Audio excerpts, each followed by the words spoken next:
এই তিনটে ইঞ্জেকশনের দুইটা ইঞ্জেকশন তারা আধা ঘন্টা পুরো এরিয়াতে খুঁজেছে, কিন্তু পায় না।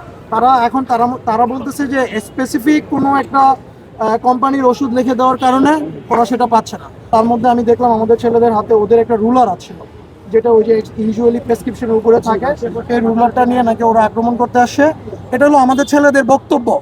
তো এটা ওরা নিয়ে আসছে, প্লাস হচ্ছে কয়েকজন ইনজুর্ড ছিল, আপনারা নিজেরাও দেখেছেন। আচ্ছা, আমি যদি শুরু থেকে একটু বলি, আমি ঘটনা মনে হয় 4টা সাড়ে 4টার দিকে আমি ফোন কল পেয়েছি যে আমাদের স্টুডেন্টদের সাথে ঢাকা মেডিকেলের ইন্টার্ন ডক্টরদের কি হয়েছে, কথা কাটাকাটি হচ্ছে, এক ধরনের গন্ডগোল হচ্ছে। সরাসরি তাহলে ব্রিফিং এ চলে যান। ওকে, সো তারপরে আমি সাথে সাথে আসার পরে আমাদের ছেলেদেরকে জিজ্ঞেস করলাম কি হয়েছে। মূল ঘটনা হয়েছিল উদ্ভিদ বিজ্ঞান বিভাগের 3য় বর্ষের ছাত্র মাহাদি হাসান সানি, উনি পেট ব্যথা ছিল। তো উনি ডক্টরের কাছে গিয়ে বলেছে আমার পেট ব্যথা। তো উনি ডক্টর মনে হয় 3টে ইঞ্জেকশন লিখেছে কোনো একটা স্পেসিফিক কোম্পানি।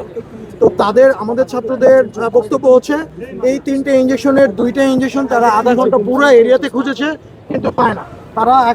তারা বলতেছে যে স্পেসিফিক কোনো একটা কোম্পানির ওষুধ লিখে দেওয়ার কারণে ওরা সেটা পাচ্ছে না। তো ওরা সেখানে আবার বললো যে তাইলে কাইন্ডলি এই ওষুধ দুটো রিপ্লেস করার জন্য। এটা হলো আমাদের ছাত্রদের বক্তব্য। এটা বলার পরে ওরা নাকি আমাদের ছাত্রদের উপর কি হয়েছে, চড়াও হয়েছে। ঠিক আছে, তা আমি এসে শুনলাম। তার মধ্যে আমি দেখলাম আমাদের ছেলেদের হাতে ওদের একটা রুলার আছে, যেটা ওই যে ইউজুয়ালি প্রেসক্রিপশনের উপরে থাকে, এই রুলারটা নিয়ে নাকি ওরা আক্রমণ করতে আসছে। এটা হলো আমাদের ছেলেদের বক্তব্য।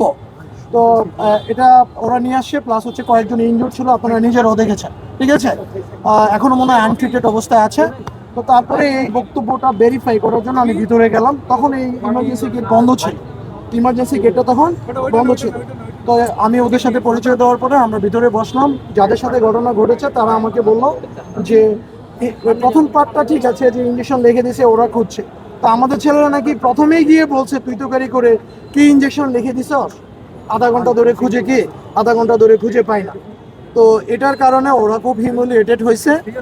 তারপরে এক কথায় দুই কথায় জিনিসগুলো কি এতটুকু বাড়ছে। তো তখন আমি বললাম যে দেখেন, আপনারা বলতেছেন এক কথা, আমাদের ছেলেরা বলতেছে এক কথা, তো দুইটা বক্তব্য আসলে সাংঘর্ষিক। তো এটা দুই পক্ষের কথা শুনে তো বিচার করা যাবে না। আপনার এখন আপনাদের যেহেতু এটা খুব সিকিউর জায়গা, অবশ্যই কি সিসিটিভি ফুটেজ থাকার কথা। তো সিসিটিভি ফুটেজ যদি থাকে তাহলে এটা দেখলে আমরা আসলে প্রকৃত দোষীকে এটা বিচার করতে পারবো। বাই দিস টাইম আমাদের প্রকৃত স্যারকে অলরেডি উনি জানে, উনি অন দ্য ওয়ে ছিল।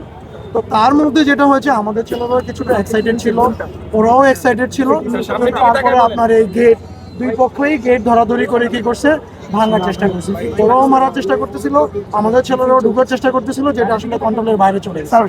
সিসিটিভি ফুটেজ কি পাওয়া গেছে? না, সিসিটিভি ফুটেজ এখন আমি ওই যে কথা চলমান অবস্থায় থাকতেই দুই পক্ষ কি হয়ে গেছে, এরকম এক্সাইটেড হয়ে গেছে। তো যেহেতু এটা একটা বিচারের দিকেই যাবে, বিচারের দিকে গেলে আসলে সিসিটিভি ফুটেজ ছাড়া অ্যাকচুয়ালি কি এটা বিচার করা যাবে না। তো আমার মনে হয় এই মুহূর্তে পরিস্থিতি আমাদের দিক থেকে, আমাদের ইউনিভার্সিটির ঢাকা বিশ্ববিদ্যালয়ের ছাত্ররা এখানে একজনও নাই, আপনারা সেটা দেখেছেন। এতক্ষণ ধরে আমরা তাদেরকে কি বোঝানোর পরে আমরা চেষ্টা করেছি, আমরা বুঝাইতে সক্ষম হয়েছি যে যেহেতু একটা বিচার তো রাস্তাঘাটে বিচার করা যায় না, আপনারা জানেন। সো যেহেতু বিচারের প্রক্রিয়াটা নিয়ে চলমান ডিসকাশন হচ্ছে, তো সেহেতু ওদেরকে বোঝায় আমরা পাঠিয়ে দিছি।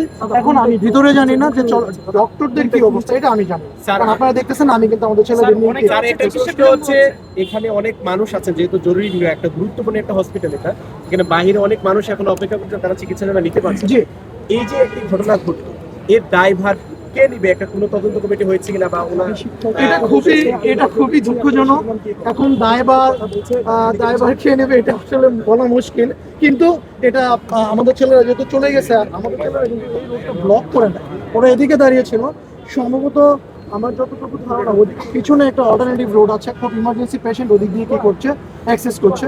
তো আপনি যেটা বলতেছেন তদন্ত কমিটি, অবশ্যই এখানে তদন্ত কমিটির ব্যাপারে আলোচনা হচ্ছে।